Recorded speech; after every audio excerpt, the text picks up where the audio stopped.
आज की क्लास में हम लोग ठोस में अपूर्णताएं टॉपिक का अध्ययन करेंगे, जिसे हम डिफेक्ट इन सॉलिड के नाम से जानते हैं। बेसिकली डिफेक्ट या दोष हम तब किसी सिस्टम में ठोस में बात करते हैं जब ठोस का क्रिस्टलाइजेशन हो रहा है, ठोस के कंस्टिट्यूएंट पार्टिकल्स अपने अपने लैटिस पॉइंट में व्यवस्थित हो रहे होते हैं, लेकिन यह व्यवस्था होने का जो दर है वह ज़्यादा होता है, या हम ये कहें कि रेट ऑफ क्रिस्टलाइजेशन यदि बढ़ जाए तो जो व्यवस्थाएं हैं, जिस पार्टिकल्स को जिस जगह जाना था वह व्यवस्थाएं चेंज हो जाती हैं या डिस्टर्ब हो जाती हैं। इस अनियमितताओं को जो कंस्टिट्यूएंट पार्टिकल्स में होती हैं उसे हम क्रिस्टल का दोष कहते हैं। ठीक है, यह दोष दो प्रकार से बताया जाता है। पहले डिफेक्ट को कहते हैं बिंदु दोष, दूसरे डिफेक्ट का नाम है रेखीय दोष। नाम जो ये दो क्लासिफाइड दिए गए हैं ये इस आधार पे हैं, यदि डिफेक्ट किसी पॉइंट के अराउंड है तो उसे हम पॉइंट डिफेक्ट कहते हैं, बिंदु दोष। और यदि डिफेक्ट किसी रो के लॉन्ग है, या हम ये कहें किसी पंक्ति में, किसी क्रिस्टल के पंक्ति में, रो में पूरा इंटायर रो ही डिस्टर्ब है, तो उस तरह के दोष को हम लाइन डिफेक्ट कहते हैं या रेखी दोष कहते हैं। आइए हम इन सभी दोषों को, जो दोनों प्रकार के दोष हैं, बिंदु दोष और रेखी दोष, इसमें हम केवल बिंदु दोष का ही बोर्ड में अध्ययन किया है गया है, उस पर हम प्रकाश डालते हैं। तो बिंदु दोष के प्रकार आप देख रहे हैं। बिंदु दोष के प्रकार में तीन प्रकार के दोष पाए जाते हैं: स्टाइकियोमेट्री दोष, अशुद्धता दोष और नॉन स्टाइकियोमेट्री दोष। स्टाइकियोमेट्री जो नाम दिया हुआ है, इस शब्द से आप चित परिचित होंगे कि ये वो इस प्रकार के दोष हैं जो किसी भी ठोस की स्टाइकियोमेट्री को डिस्टर्ब नहीं करते हैं। या हम ये कहें, जब दोष उत्पन्न होता है तो उस ठोस के जो फार्मूले होते हैं, ठीक है, और फार्मूलों में उपस्थित जो परमाणुओं का जो अनुपात होता है, जो रियल अनुपात होता है, वो एग्जैक्टली वही रहता है जो दोष न हो या दोष के पहले हो। तो आप समझ गए होंगे कि स्टाइकियोमेट्री डिस्टर्ब नहीं होता है, परमाणुओं का अनुपात जो उनके फार्मूले में इस्टेब्लिश्ड है वो वही रहता है। तो इस तरह के दोष को हम स्टाइकियोमेट्री दोष कहते हैं। लेकिन यह दोष ऊष्मागतिकी दोष के नाम से भी जाना जाता है, या हम ये कह सकते हैं कि टेम्परेचर अगर हम बढ़ाते हैं, ऊष्मा अगर हम देते हैं, तो उस ठोस में यह दोष उत्पन्न होता है। तो आप आगे ये समझिएगा कि स्टाइकियोमेट्री दोष को भी फर्दर क्लासिफाइड किया गया है, और यह जो क्लासिफिकेशन है रिक्तिका दोष और अंतराकाशी दोष, यह नॉन आयनिक कंपाउंड के लिए बताया गया है। नॉन आयनिक कंपाउंड अर्थात जो आयनों से मिलकर नहीं बने हैं। तो पहले हम इन दोनों दोषों को देखेंगे। रिक्तिका दोष, जैसा इसका नाम है, जैसे ही इसकी व्यवस्था आप देखेंगे इंटरनल क्रिस्टल में, तो आप ये देखेंगे कि इसमें रिक्त स्थान पाया जाता है, या हम ये कहें कुछ ऐसे स्पेस या कुछ ऐसे लैटिस पॉइंट होंगे जहां पर अवयवी कण कंस्टिट्यूएंट पार्टिकल्स नहीं हैं। तो इसके फलस्वरूप क्या होगा कि एकांक आयतन में इनका जो मात्रा है, इनका अमाउंट है, वो कम हो जाएगा, या दूसरे शब्दों में इस तरह के ठोस की जो घनत्व है वो कम हो जाता है। आगे चलते हैं दूसरे प्रकार के दोष में, अंतराकाशी दोष। अंतराकाशी, पहले नाम स्पष्ट होना चाहिए आप लोग को। ये जो कंस्टिट्यूएंट पार्टिकल्स होते हैं, इनके बीच के जो स्पेस होते हैं, दैट इज जिसको हम रिक्तिका कहते थे, इसी स्थान को हम इंटरस्टिटियल साइट भी कहा जाता है। तो अंतराकाशी दोष तभी उत्पन्न होता है जब क्रिस्टल के इंटरस्टिटियल साइट में कोई एडिशनल कंस्टिट्यूएंट पार्टिकल्स उपस्थित हो। तो उस फिगर से आप देख सकते हैं कि बीच में एक एटम्स एक्स्ट्रा उपस्थित हो गया है, तो इसके फलस्वरूप क्या होगा कि ठोस का घनत्व तो बढ़ जाएगा, ठीक है, क्योंकि मात्रा ठोस की बढ़ जाती है। तो दो प्रकार की जो दोष अभी तक आप लोगों ने पढ़ा, रिक्तिका दोष और अंतराकाशी दोष, यह दोनों दोष एक बार फिर से मैं बता रहा हूं, नॉन आयनिक कंपाउंड में पाए जाते हैं। तो ये आप देखिए, जो नेक्स्ट दोष है वो फ्रैंकल दोष और साटकी दोष है। ये नॉन आयनिक कंपाउंड के लिए होता है, इसको आप अलग से ध्यान देंगे। इसका डिफरेंस बोर्ड में पूछा जाता है। फ्रैंकल दोष आप ऐसे क्रिस्टलीय आयनिक ठोस के बारे में बात करते हैं जहाँ पर कैटायन जो होता है वो अपनी जगह से हट जाता है, या हम ये कहें कि वह इंटरस्टिशियल साइट में चला जाता है, जो खाली स्थान होता है वहाँ चला जाता है, विस्थापित हो जाता है। तो इस तरह से इसको हम विस्थापन दोष भी कहते हैं। तो आप ये समझिएगा कि जो फ्रैंकल दोष है वह डिसलोकेशन डिफेक्ट के नाम से भी जानते हैं। तो ये तभी संभव होता है जब कैटायन और एनायन के आकार में भिन्नता हो। यदि एनायन बहुत बड़ा है, ठीक है, तो रिक्तिकाओं की जो साइज है, वाइड का जो आकार है वो भी बड़ा होगा, और यही कारण है कि धनायन उस रिक्तिका में डिसलोकेट हो जाते हैं, विस्थापित हो जाते हैं। इसमें आप देख सकते हैं zinc sulphide, silver chloride, silver bromide, ठीक है, AgI, ये जितने उदाहरण हैं इसमें धनायन और ऋणायन के आकार में बहुत ही अंतर होता है। जैसे जिंक सल्फाइड है तो जिंक D ब्लॉक का एलिमेंट है जो बहुत ही छोटा है, 2+ है। सल्फाइड D ब्लॉक का एलिमेंट है, बहुत बड़ा है, 2- है इस पे। तो ऐसे जो उदाहरण हैं जिसमें कैटायन और ऋणायन के आकार में बहुत अंतर होता है, वह फ्रैंकल दोष उत्पन्न करते हैं। साटकी दोष आप देखिए, साटकी दोष में आप ये समझ सकते हैं कि कैटायन और एनायन मिसिंग होते हैं अपने लैटिस सिस्टम से, अपने लैटिस पॉइंट से ये मिसिंग होते हैं। तो देखिए इसमें आप ये कह सकते हैं कि यदि एक कैटायन मिस होगा तो एक एनायन भी अपनी जगह से मिस होता है। और ये इसलिए होता है कि जो ठोस होते हैं आयनिक कंपाउंड, उनकी जो इलेक्ट्रिकल न्यूट्रलिटी है वो बना रहे, अर्थात कि पॉजिटिव और निगेटिव चार्ज की संख्या ज़्यादा ना हो। तो दोनों साथ साथ गायब होते हैं और एक रिक्तिया जो वाइड कह सकते हैं, आप रिक्तिका कह सकते हैं, वो उत्पन्न होता है, जिसके कारण जो होता है घनत्व तो कम हो जाता है।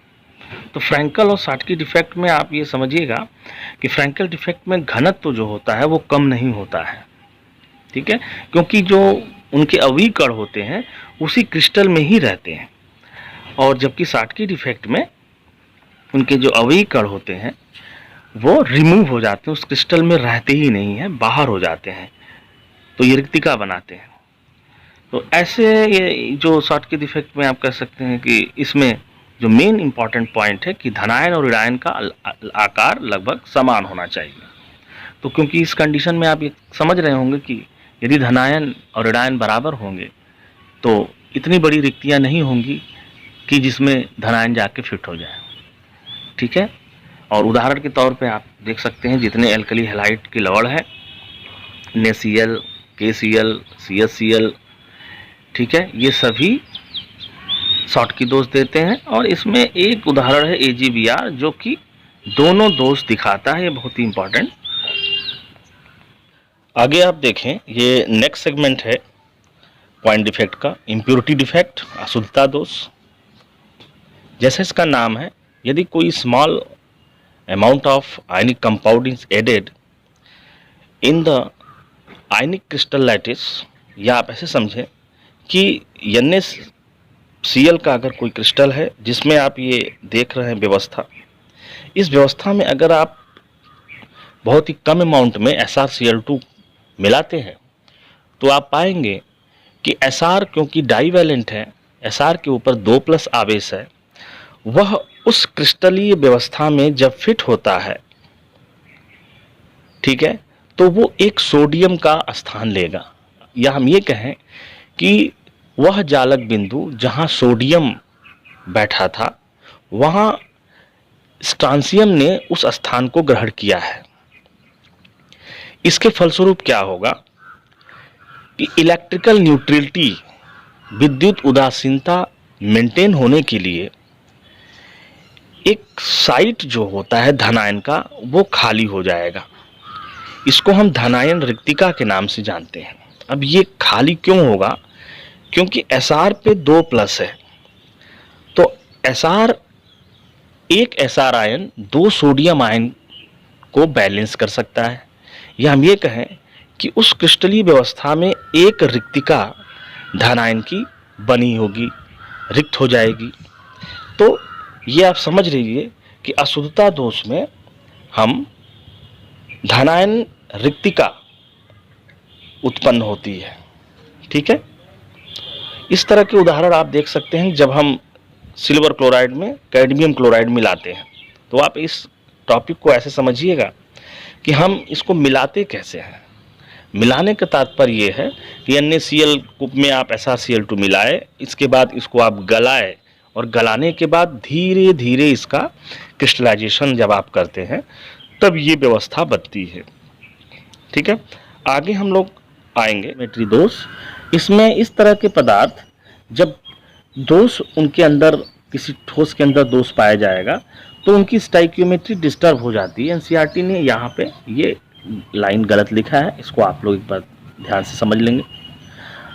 तो स्टाइकियोमेट्री डिस्टर्ब होने का अर्थ क्या हो गया कि यदि उस फार्मूले में, यदि उस कंस्टिट्यूएंट पार्टिकल्स का जो फार्मूला होगा, या हम आयनिक यौगिक समझ लें, तो प्लस और धनायन और ऋणायन के बीच का जो एक्चुअल में जो फार्मूला होता है उसमें किसी एक की अधिकता हो जाएगी या कमी हो जाएगी। इस आधार पे हम 2 प्रकार से कह सकते हैं कि धातु आधिक्य दोष या धातु न्यूनता दोष। तो धातु आधिक्य दोष होने पर भी किसी एक ज़्यादा हो गया तो भी स्टाइकियोमेट्री डिस्टर्ब होगी, या अगर कम हो गया तो भी स्टाइकियोमेट्री हो जाएगी, डिस्टर्ब हो जाएगी। तो इस आधार पे हम इसको 2 प्रकार से विभाजित किए हैं, इसको हम अलग अलग पढ़ेंगे। और इसको समझने के लिए आपको एक उदाहरण के साथ चलना होगा।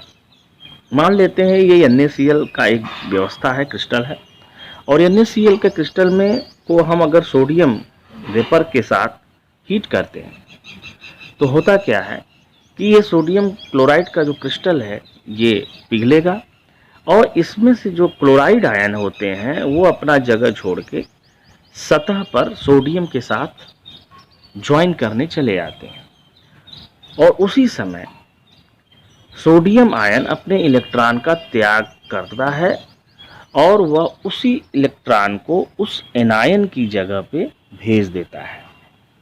या हम ये कहें कि जो ऋणायन का जो जगह है, अब उसकी जगह सोडियम का इलेक्ट्रॉन ले लिया है या ग्रहण कर लिया है। ठीक है, तो इस तरह से हम इसको आप कह सकते हैं, ये एक नाम इसको दिया जाता है कि ऋणायन रिक्तिका के कारण धातु आधिक्य दोष। अब ऋणायन रिक्तिका का मतलब समझ गए होंगे आप लोग कि यहाँ पर ऋणायन था, अब उसकी जगह धनायन का इलेक्ट्रॉन आया है। तो आप इसमें इसको समझिएगा ध्यान से कि धनायन सरफेस पर एक्स्ट्रा एक अधिक हो गया, जिसको हम धातु आधिक्य दोष कहते हैं। और ये धनायन क्या है? धातु है। तो धातु आधिक्य दोष का मतलब समझ गए कि धातु की अधिकता हो गई उस सिस्टम में, स्टिचियोमेट्री, उसकी स्टाइकियोमेट्री डिस्टर्ब हो गई। इसके और भी जो परिणाम निकलते हैं कि इलेक्ट्रॉन एक्स्ट्रा होने के कारण, या इलेक्ट्रॉन जो आपको यहाँ पे दिखाई दे रहा है, इसके कारण इसकी प्रॉपर्टीज चेंज हो जाती है। और इस सेंटर को हम एफ सेंटर के नाम से भी कहते हैं। और एफ सेंटर का जो शाब्दिक अर्थ है, इसको हम फारे जेंटर सेंटर बोला जाता है। और यह कलर के लिए जिम्मेदार होता है, कलर प्रोड्यूसिंग करता है, क्योंकि ये इलेक्ट्रॉन फ्री है और ये विजिबल रीजन में एनर्जी को एब्जॉर्ब करेगा। एब्जॉर्ब करने के बाद अपने उच्च कक्षाओं में जाएगा, और उच्च कक्षाओं में जाने के बाद पुनः जब वो ग्राउंड स्टेट में आता है तो जो एनर्जी, वो रेडिएशन जो लॉस करेगा, उस आधार पे हमें उस क्रिस्टल का रंग दिखाई देता है। तो आप इस तरह का जो टॉपिक है, इसमें आप बोर्ड में इस तरह के प्रश्न पूछे जाते हैं कि जब सोडियम क्लोराइड को सोडियम के वेपर में गर्म किया जाता है तो इसका रंग पीला क्यों हो जाता है। तो ये बहुत ही महत्वपूर्ण कह सकते हैं कि जो है क्वेश्चन है। इसी तरह से आप LiCl को भी आप देख सकते हैं कि ये गुलाबी रंग का क्रिस्टल बनाता है। KCl को अगर पोटेशियम के वेपर में करते हैं तो ये बैंगनी कलर का होता है। तो धातु आधिक के दोष आप समझ गए होंगे। अब आते हैं धातु आधिक दोष का एक दूसरा जो सेगमेंट है कि कुछ ऐसे स्थिति रहती है जब हम किसी ठोस को गर्म करते हैं तो उसमें डिफ्यूज़न की प्रक्रिया हो जाती है, या हम ये कहें कि कुछ जो गैसेस हैं वो निकल जाती हैं, या निकलने के बाद क्या होगा कि एनायन तो गैस के रूप में निकल गया और कैटायन आपका एक एक्स्ट्रा हो जाता है। तो ये जाते कहाँ हैं, तो आप समझिएगा जिंक जो ऑक्साइड को जब हम गर्म करते हैं, ये सफ़ेद रंग का होता है, जब इसको गर्म करते हैं तो ये पीला हो जाता है, येलो कलर का हो जाता है, पीले रंग का हो जाता है। तो इसमें जो बेसिक कॉन्सेप्ट है कि जिंक जाता है अपने इंटरस्टिशियल साइट में जो खाली स्थान है, और इसके जो इलेक्ट्रॉन हैं ये भी जो है खाली स्थान में चले जाते हैं, और ये जो गैसेस है वो बाहर निकल जाती है क्रिस्टल से। तो आप क्या समझेंगे इससे कि जिंक की अधिकता हो जाती है, इसलिए हम इसको धातु अधिक दोष कहते हैं। तो ये भी प्रश्न बोर्ड में पूछा जाता है कि कमरे के ताप पर जिंक ऑक्साइड सफ़ेद रंग का होता है लेकिन गर्म करने पर ये पीले रंग का क्यों हो जाता है। नेक्स्ट आप ये सेगमेंट आप देखिए, ये बहुत ही महत्वपूर्ण सेगमेंट है, लास्ट सेगमेंट धातु न्यूनता दोष। जैसा अभी अब तक आप लोगों ने ऊपर पढ़ा कि धातु अधिक के दोष के कारण भी नॉन स्टिकियोमेट्री दोष उत्पन्न होता है जो कि 2 प्रकार का हुआ, और यहाँ धातु न्यूनता दोष भी आप देख सकते हैं कि जैसा इसका नाम है कि कम हो जाता है। तो ऐसे बहुत से ठोस होते हैं जब प्रयोगशाला में इन्हें बनाया जाता है तो कैटायन और एनायन का जो रेशियो है, जैसे आप उदाहरण में FeO देखें, ये आप फेरस ऑक्साइड उदाहरण है, इसमें Fe पे 2+ और ऑक्सीजन पे 2- है। लेकिन जब इसे बनाया जाता है तो ये पाया गया है कि इसमें आयरन जो है वो पूरा 1 मोल नहीं होता है, ये कह सकते हैं कि ये 0.95 ही हो पाता है जो प्रयोग में अध्ययन किया गया है। तो इसमें इस तरह के ठोस जिसमें स्वतः आप ये कह सकते हैं कि इसमें पूरी जो इनकी जो स्टिचोमेट्री है, जो इनके परमाणुओं का जो अनुपात है वो क्यों डिस्टर्ब हुआ, यह बहुत ही महत्वपूर्ण आप प्रश्न है। इसमें आप ऐसे समझ सकते हैं कि जब ये बना होगा तो कुछ 2+ आयन चेंज हो गए होंगे, या जिसको आप यहाँ पे लुप्त हो ये लिखा हुआ है वो Fe3+ में चेंज हो जाते हैं बनते ही समय। अब आप ये समझिए कि Fe3+ आयन जब बन रहा होगा तो अगर मान लीजिए 2 Fe3+ आयन भी बना है तो वो कुल कितने Fe2+ आयन को हटाएगा। तो आप ऐसे इसके आइडिया समझ सकते हैं कि 2 जो Fe3+ है 2 3 6+ यदि आप टोटल देखेंगे तो इस तरह से 3 Fe2+ को ये कम कर देगा। तो कहने का मतलब यदि 2 Fe3+ आयन भी FeO के बनते समय बना तो 3 Fe2+ आयन लुप्त हो जाते हैं, या हम कहते हैं कम हो जाता है, जिसे हम धातु न्यूनता दोष कहते हैं। आगे के क्लास में हम लोग ठोस की इलेक्ट्रिकल प्रॉपर्टीज़ और मैग्नेटिक प्रॉपर्टीज़ के बारे में अध्ययन करेंगे। धन्यवाद।